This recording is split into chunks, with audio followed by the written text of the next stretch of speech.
pour la jeunesse africaine, elle est claire, ces mots sont clairs, c'est ceci. Nous sommes fatigués par le paternalisme. Nous sommes fatigués par votre mépris de nos opinions publiques, votre mépris de nos populations et de nos dirigeants. Nous sommes fatigués par votre condescendance. Nous sommes fatigués par votre arrogance. Nous sommes fatigués et nous sommes fatigués. Pour ceux qui ne le savent pas, le temps est celui du réveil africain, panafricain. Dans l'élan panafricain et conformément aux nobles objectifs des pères des indépendances africaines, l'Afrique et les Africains réclament et entendent porter leur voix, et ceci de façon souveraine, de façon libre, indépendante, sur la scène internationale. Monsieur le Président, Mesdames et Messieurs, l'Afrique sait ce qu'elle veut. Les peuples africains et du Sud global sont frustrés car ils se sentent insultés, ils se sentent déshumanisés et parfois ils se demandent qui donc êtes-vous pour bafouer notre humanité ainsi? Qui donc êtes-vous pour nous mépriser ainsi? Qui donc êtes-vous pour nous humilier ainsi? Notre organisation commune, l'Union africaine, travaille à porter au mieux l'espoir et la voix d'une Afrique blessée, souveraine, qui veut être souveraine, libre et indépendante sur la scène internationale. Mais aussi, nous y travaillons dans le cadre de l'Alliance politique africaine lancée à Lomé, au Togo. Les rivalités entre les grandes puissances ne doivent pas être d'emblée celles africaines. Tout le défi pour nous, nations africaines, c'est d'éviter de prendre part à des rivalités qui ne sont pas les nôtres.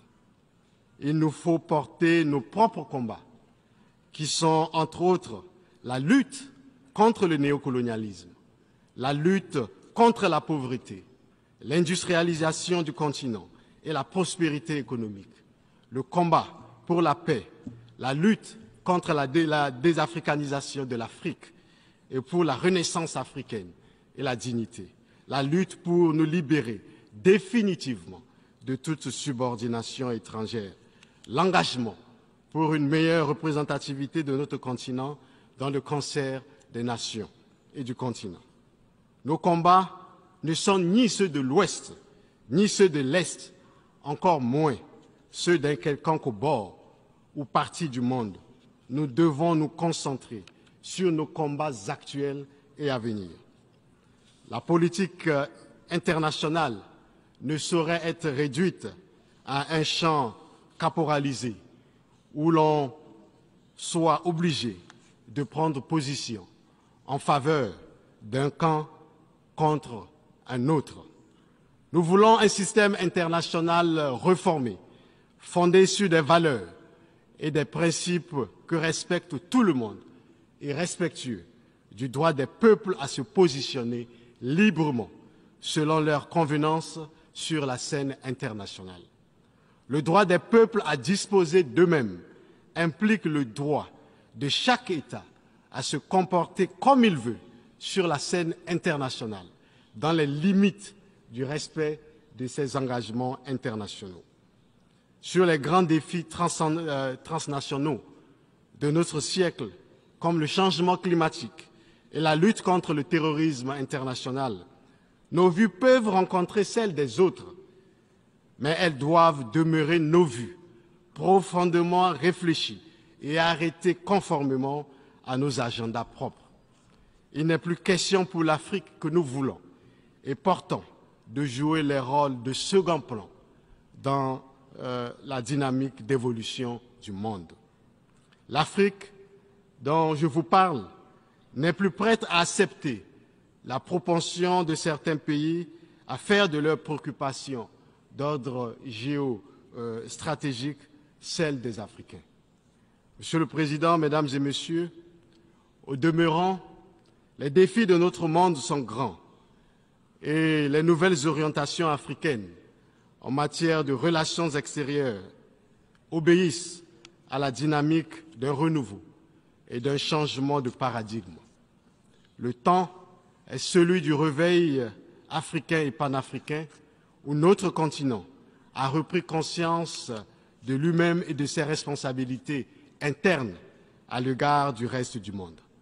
L'Afrique a besoin d'un partenariat respectueux de la stricte dignité de chacun. Nous voulons être vos partenaires et non vos sujets. Nous voulons servir nos peuples et non servir des intérêts étrangers. Cette nouvelle dynamique n'est dirigée, et nous le disons et répétons, contre personne. Elle est l'expression d'une Afrique nouvelle, d'une Afrique africaine, africanophone, celle qui se veut libre, souveraine, indépendante et maître d'elle-même. Nous sommes fatigués et nous sommes fatigués. Je vous remercie.